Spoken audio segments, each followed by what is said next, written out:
안녕하세요. 오늘은 네덜란드 정부가 조용히 시작한 거대한 변화에 대해 이야기해보려고 합니다. 바로 정부 전용 오픈소스 코드 플랫폼 코드.오버와이드.nl의 소프트 런칭 소식인데요. 단순한 코드 저장소가 아니라 디지털 주권이라는 거대한 흐름의 시작점입니다.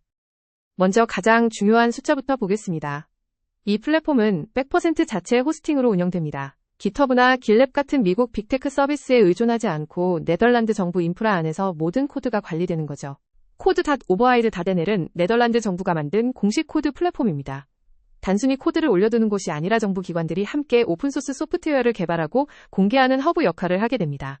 여기서 핵심은 포개호라는 선택입니다. 깃허브, 길랩, 그리고 포개호.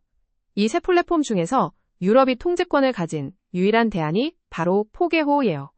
단순한 기술 선택이 아니라 전략적 결정이었습니다. 두 플랫폼을 비교해보면 차이가 분명합니다.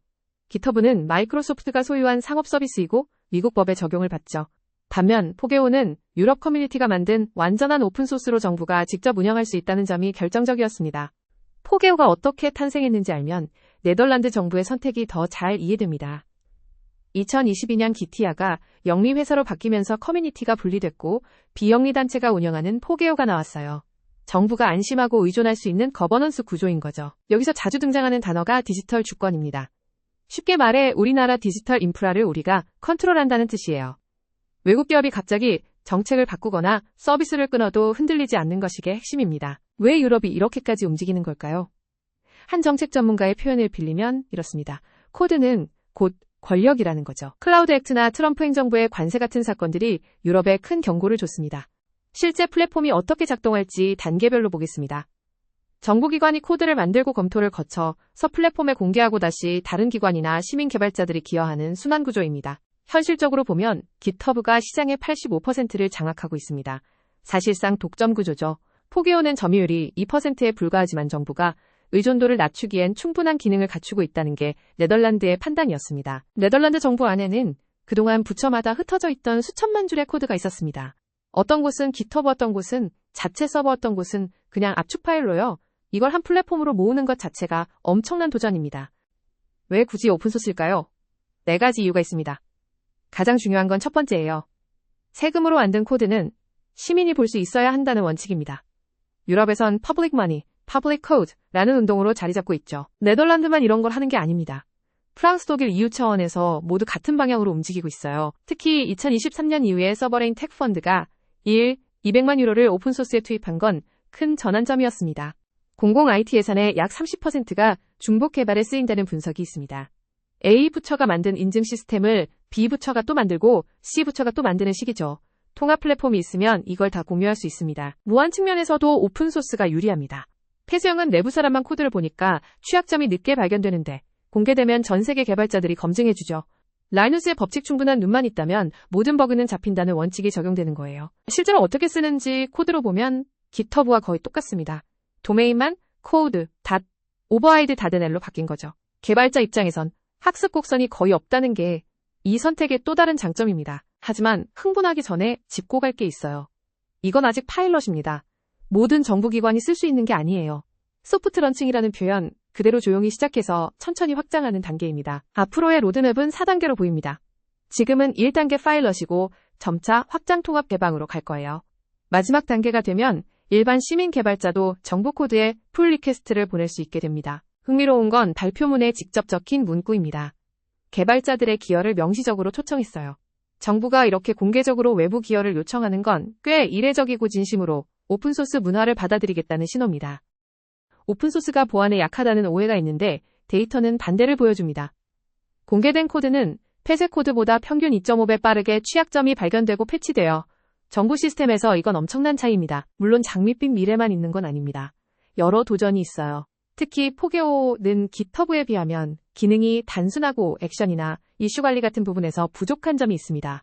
정부가 이걸 어떻게 보완할지가 관건입니다. 포개호의 한계를 솔직히 봐야 해요.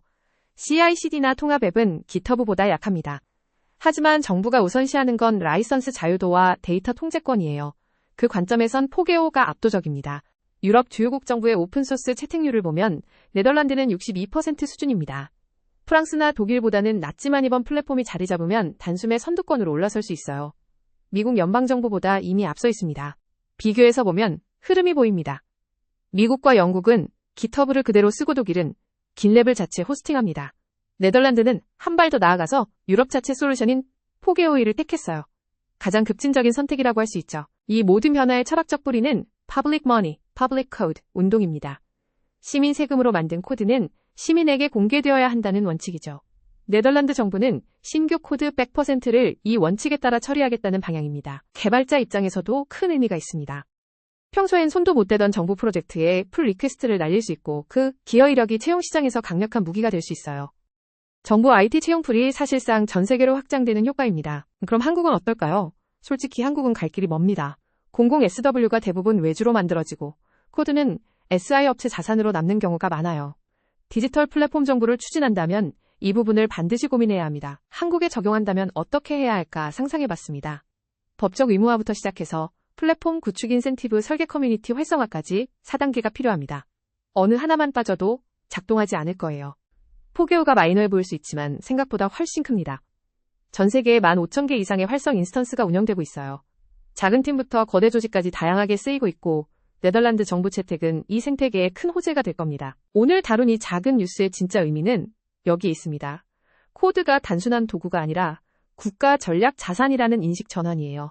네덜란드의 한 걸음이 유럽 전체 나아가 전 세계 정부 IT의 방향을 바꿀 수 있습니다. 5년 뒤를 두 가지로 그려볼 수 있어요. 잘 풀리면 EU 전체에 비슷한 플랫폼이 깔리고 빅테크 의존이 크게 줄어듭니다. 하지만 잘 안 풀리면 그냥 보여주기식 파일럿으로 끝날 수도 있어요. 결국 사용자가 얼마나 모이느냐의 싸움입니다. 성공 조건을 단순화하면 세 가지입니다. 첫째는 GitHub 수준의 사용성 확보, 둘째는 부처 간 명확한 거버넌스, 셋째는 외부 개발자 커뮤니티의 활성화. 이 셋이 맞물려야 플랫폼이 살아납니다. 우리가 지금 할 수 있는 것도 있어요. 일단 코드 오버하이드 다데네를 지켜보면서 어떻게 진화하는지 학습하고 포게오를 직접 한번 써보는 거죠. 그리고 한국에서도 공공코드 공개에 대한 목소리를 내는 게 중요합니다. 오늘의 핵심 메시지를 정리하면 이렇습니다. 디지털 시대의 정부의 투명성은 곧 코드의 투명성이에요.